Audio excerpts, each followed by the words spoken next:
ಇಂದೇ ಡೌನ್ಲೋಡ್ ಮಾಡಿ ಮತ್ತು ನಿಮ್ಮ ನೆಚ್ಚಿನ ಶೋಗಳನ್ನು ಆನಂದಿಸಿ.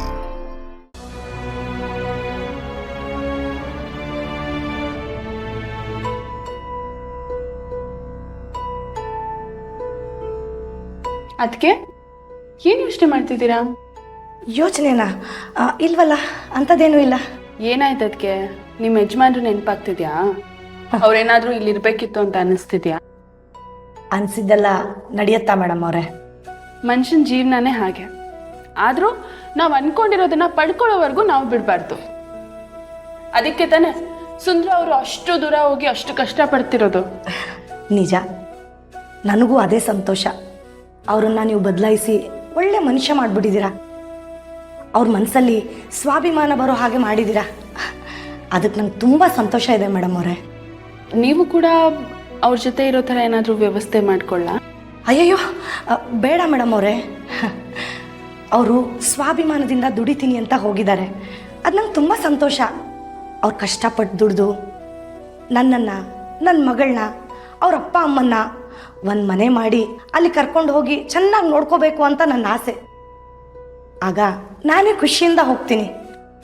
ಐಶುನ ಬಿಟ್ಟಿರೋ ಶಕ್ತಿ ಅಮ್ಮಂಗಾಗಲಿ ಸುಬ್ಬುಗಾಗಲಿ ಇಲ್ಲ. ಅವಳೊಂದು ಸ್ವಲ್ಪ ದೊಡ್ಡೋಳಾಗೋವರೆಗೂ ಇಲ್ಲೇ ಇರ್ತೀನಿ ಮೇಡಮ್ ಅವರೇ.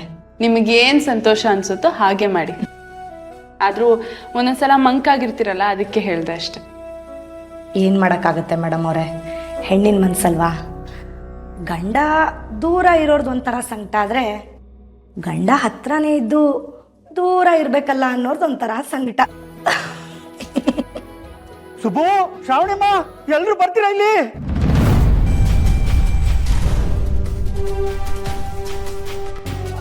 ಏನ್ರಿ ಆಯ್ತು? ಏನಪ್ಪ, ಏನಾಯ್ತು? ಸುಬ್ಬು, ಸುಬ್ಬು ನೋಡ ಇಲ್ಲಿ.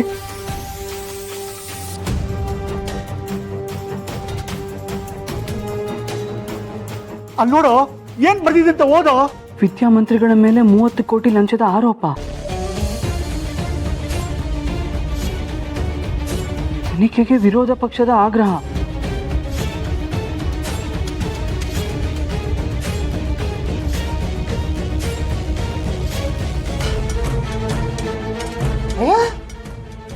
ಕಟ್ಟಿಗೆಯ ಏನಾಯ್ತಪ್ಪ? ಎಲ್ಲ ಗರ ಪಡೆದವ್ರ ತರ ನಿಂತು ಬಿಡ್ತಿರಲ್ಲ. ಅತ್ತೆ, ಪೇಪರ್ನವರು ಏನೇನೋ ಬರೆದ್ಬಿಟ್ಟಿದ್ದಾರೆ. ದೇವ್ರಂತ ಮನುಷ್ಯನ ಮೇಲೆ ಇಲ್ಲದೆ ಇರೋ ಆರೋಪ ಮಾಡಿದ್ದಾರೆ. ಹೌದಾ? ಕೊಡಿಲೆ. ವಿದ್ಯಾಮಂತ್ರಿಗಳ ಮೇಲೆ 30 ಕೋಟಿ ಲಂಚದ ಆರೋಪ. ನನ್ನ ಕೈಯಾಗ ನಂಬಕ್ಕೆ ಆಗ್ತಿಲ್ಲ. ನಂಬಕ್ಕೆ ಸಾಧ್ಯ ಇಲ್ಲ. ಯಜಮಾನ್ ಅಂತ ಮನುಷ್ಯನೇ ಅಲ್ಲ. ಹೌದು ಸುಬ್ಬು, ಮನುಷ್ಯ ಎಷ್ಟೇ ಒಳ್ಳೆನಾಗಿರ್ತೀನಿ ಅಂದ್ರು ಈ ಸಮಾಜ, ಈ ವ್ಯವಸ್ಥೆ ಅವ್ರನ್ನ ಒಳ್ಳೆನಾಗಿರೋಕೆ ಬಿಡೋದೇ ಇಲ್ಲ ಕಣೋ. ಏನ್ರಿ ಹೀಗೆಲ್ಲ ಆಗೋಗಿದೆ? ಇದುವರೆಗೂ ಯಜಮಾನ್ರ ಮೇಲೆ ಅಪವಾದ ಆರೋಪ ಬಂದಿದ್ದೇ ಇಲ್ಲ. ಇದನ್ನ ಓದಿ ಅವ್ರು ಎಷ್ಟು ನೊಂದ್ಕೊಂಡಿರ್ಬೇಕು. ಇಲ್ಲ, ಅಪ್ಪ ಹೀಗೆ ಮಾಡಿರೋದಕ್ಕೆ ಸಾಧ್ಯನೇ ಇಲ್ಲ. ಇದು ಯಾರೋ ಪಿತೂರಿ ಮಾಡಿದ್ದಾರೆ. ಶ್ರಾವಣಿ ಮೇಡಮ್ ಅವರೇ, ನೀವು ನೊಂದ್ಕೋಬೇಡಿ. ಸತ್ಯ ಆಚೆ ಬರಲೇಬೇಕು ಅಂತ ಸೀತಾ ಮಾತೆನೇ ಅಗ್ನಿ ಪರೀಕ್ಷೆ ಕೊಡಬೇಕಾಯ್ತು. ಅಂಥದ್ರಲ್ಲಿ ನಾವೆಲ್ಲ ಯಾವ ಲೆಕ್ಕ ಹೇಳಿ?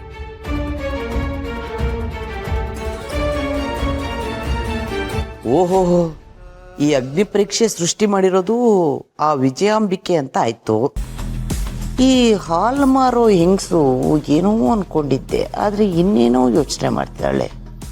ನಡೀಲಿ, ಮೊದಲೇ ನನಗೇನಾದರೂ ಹೇಳಿದ್ದಿದ್ರೆ ಬೇರೆ ಗೆಟಪ್ ಹಾಕ್ಕೊಂಡು ಟಿವಿಲಿ ಕುತ್ಕೊಂಡು ಮಾತಾಡ್ಬೋದಾಗಿತ್ತು. ಅವಕಾಶ ಸಿಕ್ಕಿದ್ರೆ ಕಾಸು ಮಾಡ್ಕೋಬೋದಾಗಿತ್ತಲ್ಲಪ್ಪ ಭಗವಂತ. ಅನ್ಯಾಯವಾಗಿ ಟಿವಿ ಆಂಕರ್ ಆಗೋದನ್ನ ತಪ್ಪಿಸ್ಕೊಂಡ್ಬಿಟ್ಟಿಯಲ್ಲೇ ಕಾಂತ. ಸುಬ್ಬು, ಯಜಮಾನ್ರು ಇದನ್ನೆಲ್ಲ ಹೇಗೆ ತಗೋತಾರೋ ಏನೋ. ನನಗೂ ಗೊತ್ತಿಲ್ಲಪ್ಪ.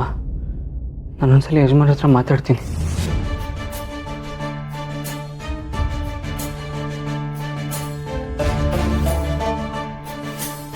ಈ ವಿಷಯ ಏನಾದರೂ ನಂದಿನಮ್ಮವ್ರು ಗೊತ್ತಾದರೆ ಅವ್ರು ಖಂಡಿತ ಸಹಿಸ್ಕೊಳ್ಳಲ್ಲ.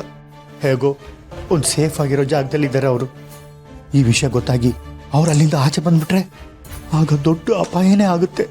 ಅವ್ರ ಜೊತೆ ಮೊದಲು ನಾನು ಮಾತಾಡಬೇಕು.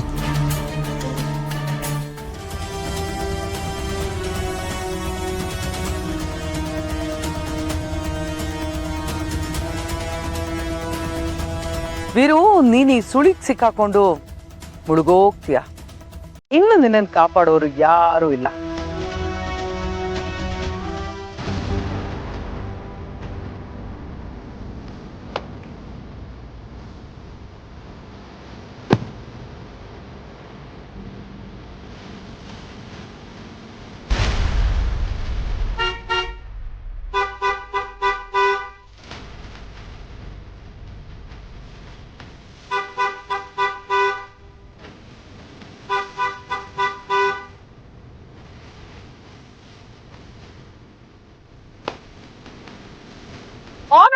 ಕೇಳಿಸ್ತಲ್ವಾ?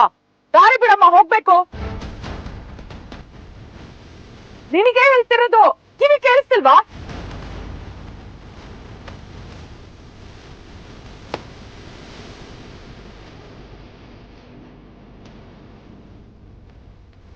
ಅಷ್ಟೊತ್ತಿಂದ ಹಾರ್ನ್ ಹೊಡಿತಾ ಇದ್ದೀನಿ, ಕಿವಿ ಕೇಳಿಸ್ತಾ ಇಲ್ವಾ?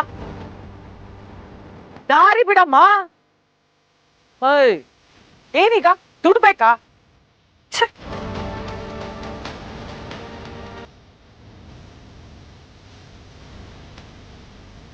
ತಗೋ, ದುಡ್ಡು ತಗೊಂಡು ದಾರಿ ಬಿಡು ಅಂದೆ.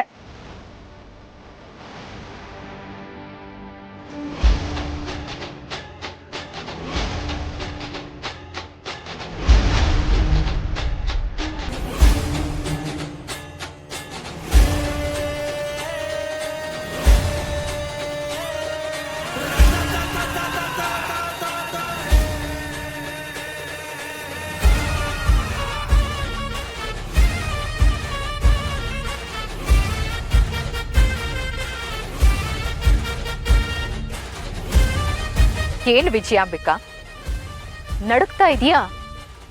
ಬೆವರ್ತಾ ಇದೀಯಾ? ಯಾರು ನಿನ್ ಮುಂದೆ ಬಂದು ನಿಂತಿದ್ದಾರೆ ಅಂತ ಗೊತ್ತಾದ ಮೇಲೂ ಹೀಗೆಲ್ಲ ಆಗ್ಲೇಬೇಕು ಅಲ್ವಾ?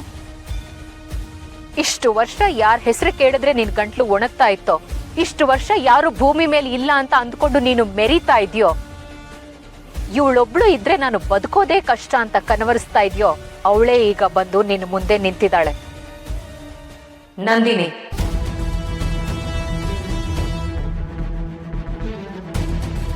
ಏನು, ಈ ನಂದಿನಿ ಬೆಂಕಿಲಿ ಸುಟ್ಟೋದ್ಲು ಅನ್ಕೊಂಡ್ಯಾ? ಅಥವಾ ಇವಳು ಯಾಕೆ ಮತ್ತೆ ಮತ್ತೆ ಬದುಕಿ ಬರ್ತಾ ಇದ್ದಾಳೆ ಅಂತ ಅಂದ್ಕೋತಾ ಇದೀಯಾ? ನಿನ್ನ ಅಂತ್ಯ ನನ್ನ ಕೈಯಲ್ಲಿದೆ ಅಲ್ವಾ? ಅದಕ್ಕೆ